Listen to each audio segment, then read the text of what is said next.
ukipata basari, jua kuna mtoto mwingine amekosa.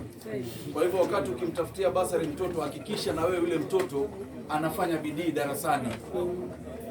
Tusiokuwa tusomesha watoto wamalize tu, manake juzi mumeona katika kazi ya udoka, yani kazi ya kubeba mizigo ya KPA, advertisement imetoka mpaka uwe na D plane.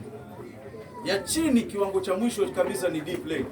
Lakini ukiangalia katika results zetu watoto wengi ambapo zinapungua kila siku wanapata E, wanapata D minor. Kwa hivyo hizi pesa tuzitumieni kwa njia ambayo itasaidia watoto wetu kesho. Tumeelewana? Pili, nafikiri kwa upande wa madarasa tunavyojenga, mumeona tumejenga madarasa zaidi ya 138. Sio madarasa shule za primary na sekondari. Zingine tumejenga madarasa 4, zingine tumejenga madarasa 8, zingine tunajenga madarasa 2. Jamani, tuweni na mkutano mmoja. Unajua natumia sauti, situmii mic. Ngoja mheshimiwa. Oya. Hebu pamoja. Alafu tunaongea. Turudi huko pamoja. Katika ile madarasa ambayo tumejenga shule tumejenga 139. Zimebaki shule kadhaa tu, 2 ama 3. Katika hizi shule kuna zile ambazo tumezipatia madarasa 4, zingine tumejenga shule nzima ambao tunaendelea kujenga polepole, nyingine tumejenga madarasa mawili na tunahakikisha kila darasa tukijenga tunajenga na vyoo pamoja na madawati. Tumesema safari hii hakuna mambo tujenge madarasa iwe ndani hakuna madawati. Kila darasa liko na madawati 40. Kwa hivyo ni kazi ambayo tunaifanya na inaendelea kufanya. Kitu ambacho ningependa kusema ni kuwa kuna mazungumzo ambayo yanazungumzwa ya kisiasa. Na haya mazungumzo yanakwenda hivi. Watu wakizungumza wanasema sijui kaunti ya Kwale education imepanda. Ni kweli education imepanda. Lakini hii education imepanda sababu gani? Kwa sababu kaunti ya Kwale yasimamia ICD peke yake. Wakimaliza ICD pale kuna mtoto ambaye yatestiwa ICD na national government. Hakuna. Unaanza darasa la kwanza mpaka darasa la 8. Darasa la kwanza mpaka darasa la 8 liko chini ya mbunge. Sasa mbunge lazima aweke madarasa ili watoto waache kukaa chini. Waache kukaa kwenye miti. Watoto wapate walimu wazuri. Watoto wapate chakula wakati wa kufanya mitihani. Kutoka niingie watoto wetu kila wakifanya mitihani siku 3 mimi nawanulia chakula wanakula kila siku mpaka wamalize mitihani yao. Kazi ile tukiifanya ndio maana unakuta result ya darasa la 8 ambayo inatestiwa watoto wetu inatoka vizuri. Unasikia tunatoa Masimbani number 1 katika public schools. Unasikia shule ya Manguda imekuwa nzuri. Hizi primary zetu zote umekuta sasa hivi performance yake imepanda kwa sababu wakati wa prize giving mimi ndo naenda. Mjumbe ndo anafund prize giving, watoto wapate zawadi na mimi mwenyewe lazima niwe pale. Na nikiwa pale ile ni motivation ya watoto kuweza kupasi. Sio county government. County government toshamaliza kwa ICD. Naanza mimi mjumbe kuanzia darasa la kwanza mpaka darasa la 8. Nikiwamaliza darasa la 8 wakienda sekondari, county government inaingia kutoa basari. Basari ikitoa na sisi tunatoa basari. Alafu tukitoka hapo tunakwenda kuanzia form 1 mpaka form 4.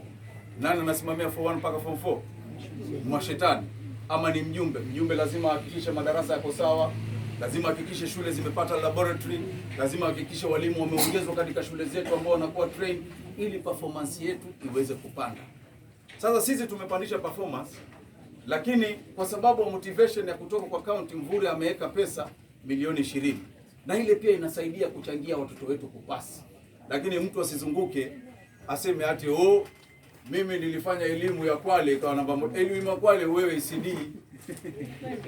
Wewe wasimamia ICD peke yake, hizi zingine zote tusimamia sisi. Alafu kitu kimoja ambao tuwe na tahadhari. Katika milioni 20 inayotolewa na gavana Mvuri anatoa milioni 20 anawaachia hao mawaziri washughulike. Akitoa milioni 20 kila wodi, anajua watoto wangu wasoma. Hawa mawaziri hawa ndio wanazile zile pesa. Tukiletewa hapa tuletewa milioni 6, milioni 14 zinakwenda wapi? Milioni 6 miaka 9 twaletewa. Kutoka ilianza milioni 10 mpaka sasa hivi watu wanaenda kumaliza zimefika milioni 6. Pesa zinaliwa kwa kitengo kimoja tu cha elimu. Mvura yeye na wabunge wake wametenga pesa, alafu nyinyi mawaziri moja kututapeli sisi. Alafu wewe ni wa kwanza usema elimu ya Kwale mimi nilifanya namba kivipi? Wewe hapo HICD huko. Haya mengine yote ni sisi wajumbe. Tukisipoweka madarasa watoto wetu wafanye vizuri. Tusipowapa chakula watoto wetu wafanye vizuri. Sijui kama tunaelewana. Kwa hivyo swala la elimu ya Kwale kuwa nambari 1 imechangiwa na wabunge pamoja na gavana Mvurya na naibu wake. Tumeelewana? Tumeelewana?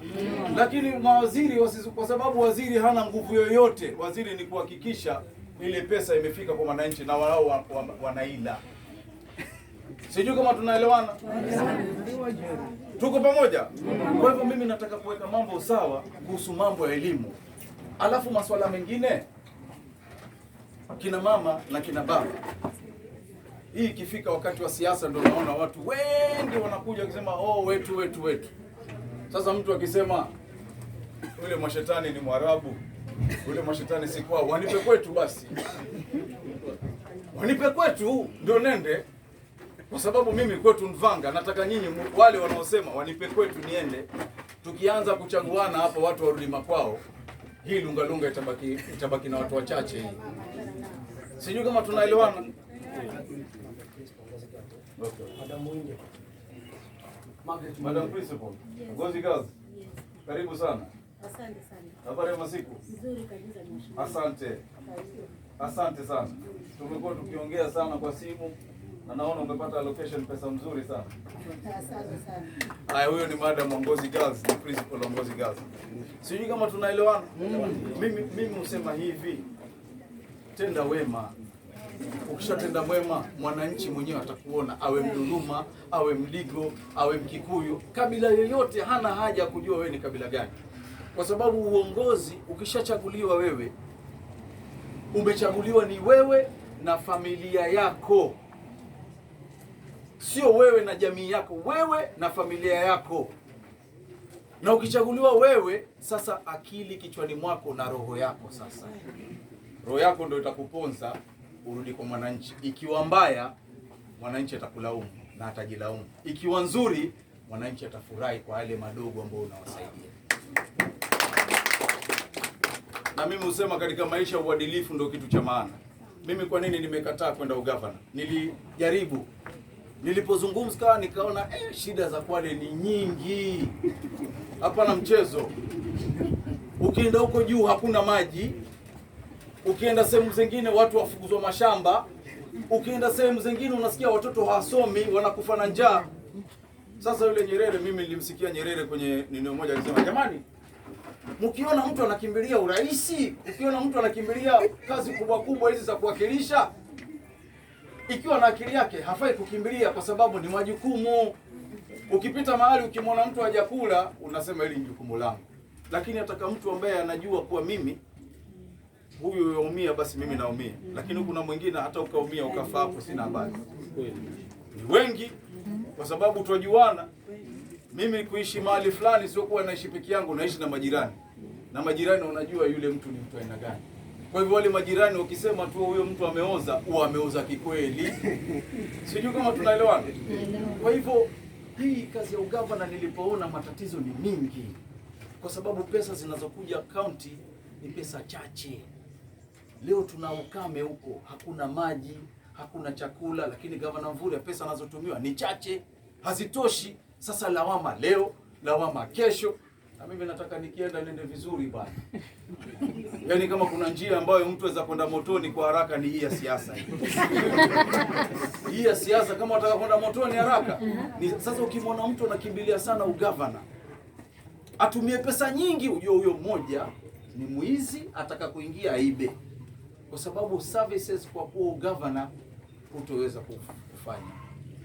Itakuwa lawama kuanzia mwanzo mpaka mwisho. Mvurya amejaribu sana, lakini na bado tuko na lawama, tumlaumu kwa sababu hana pesa. Lakini niko na imani pesa zingekuwa zikizaja kisawasawa hapa, mambo mengi yetu yangekuwa yamefanyika. Kwa sababu kimimi kwa kweli kabisa Mvurya ni mwadilifu na pesa zenu. Kuna magavana ni waizi, hapana mchezo. Yaani kuna magavana wanaiba pesa hata hawana haya, lakini Mvurya anapaogopa hapo. Hiyo ni jambo ambalo mimi kwa kweli